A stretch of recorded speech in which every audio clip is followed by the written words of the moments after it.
Бәйгедә районыбыздан 6 команда катнашты. Командалар үзләре белән таныштырды һәм көн кадагына шаяртырга тырышты. Уенчылар темаларны һөнәрләре, яшәү рәвешләре һәм район тормышы белән бәйләде. Бәйгедә шактый үтемле фикерләр ишетергә туры килде. Настоящий кризис — это когда у тебя 20%, а капелец всего 3.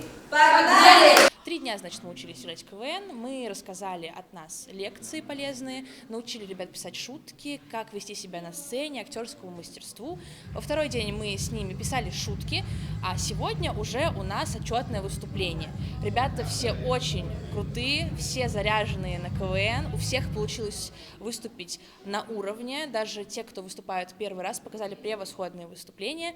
Шаярта белү тапкырлыкта яшь чикләүләре юк. 25-30 яшьлек яшьләр белән беррәттән мәктәп укучылары, студентлар да тапкырлыкта көчләрен сынады. Biz инде балалар бакчасы командасы, җыелма командасы 2нче ел рәттән катнашабыз. 3нче ел без 1нче урынны алган команда.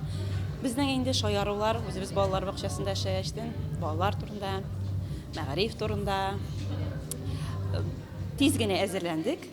Жюри командаларны сәхнә осталыгына, тапкырлыгына карап бәя бирде. Рус телендә чыгыш ясаучылар арасында балалар бакчаларының детсот командасы җиңү яулады. Район хастаханәсенең Люди в масках командасы 2нче, Яңа Усының Усы-решалочки кызлары 3нче урынга чыкты.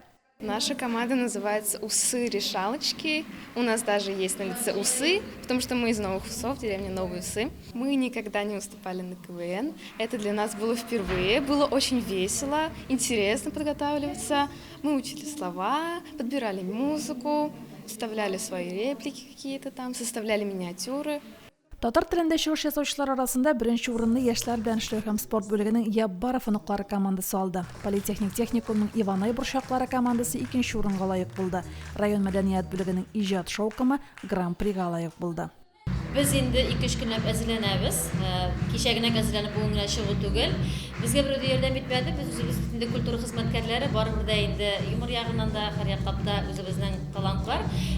Гомумән безнең төркемдә менә генератор идеялар генераторы Гөлфинә, аның шуткалары бик үзенчәлекле һәм бик тә кызыклы.